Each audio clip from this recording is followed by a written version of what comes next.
Bonjour, Raphaël Audelan, chirurgien digestif qui pratique la chirurgie bariatrique. Bonjour, je suis le Dr Atmani, je suis chirurgien à la clinique Quimper-Sud. Bonjour, je suis Loïc Ferrand, chirurgien digestif à la polyclinique Quimper-Sud.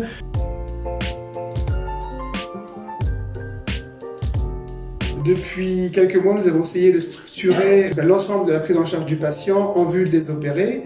Ce qu'il faut bien comprendre, c'est que la place de la chirurgie dans la chirurgie de l'obésité est toute petite en fait. Le plus important pour les patients, c'est qu'ils comprennent bien que si la chirurgie souvent les aide à perdre du poids, il faut absolument qu'ils comprennent bien qu'ils doivent acquérir avant l'opération de bonnes habitudes alimentaires, qu'ils doivent s'habituer à avoir une activité physique plus régulière que ce qu'ils ont auparavant.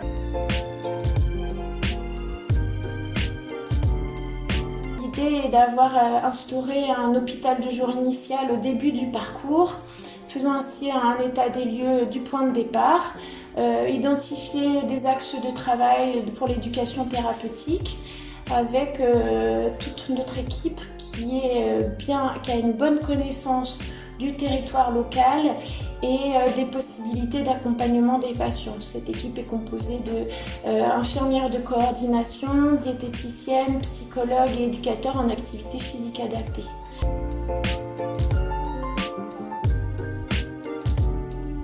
L'hôpital de jour permet aux patients d'abord de rencontrer d'autres patients obèses qui vont être opérés ou qui ont été opérés et de confronter un peu leurs expériences personnelles.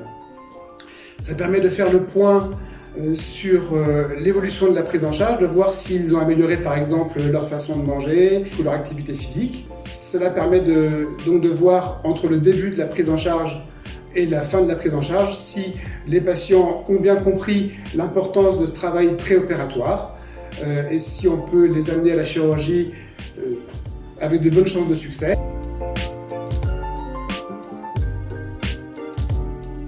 La chirurgie est décidée, l'indication opératoire est posée à la fin des cursus, en fait à la fin des 8 à 12 mois, pendant lesquels le patient est pris en charge par les différents praticiens en préopératoire et notamment aussi sur les HDJ.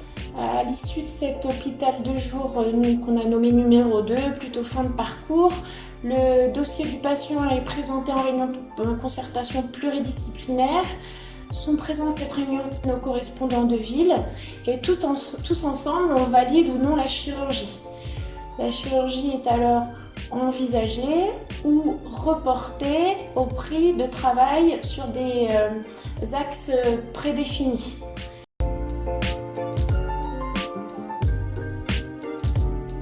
Pendant un mois après l'opération, le patient est suivi par des infirmières à la maison. Il est revu rapidement par la diététicienne, ce qui permet de savoir s'il arrive à manger correctement après cette opération. Le suivi est rapproché initialement avec un appel téléphonique à 8 jours post-opératoire par l'infirmière de coordination, une consultation avec le chirurgien à 1 mois, 3 mois, 6 mois, 1 an, 18 mois et 24 mois, puis une fois par an. L'infirmière de coordination appelle le patient dans l'intervalle.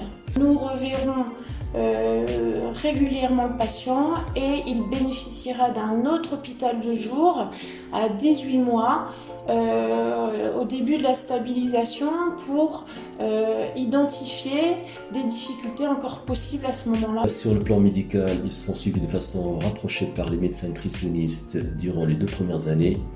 Après, c'est tous les 6 mois à vie. Ce suivi à vie est, je dirais, le critère pronostic presque le plus important d'une réussite de la chirurgie.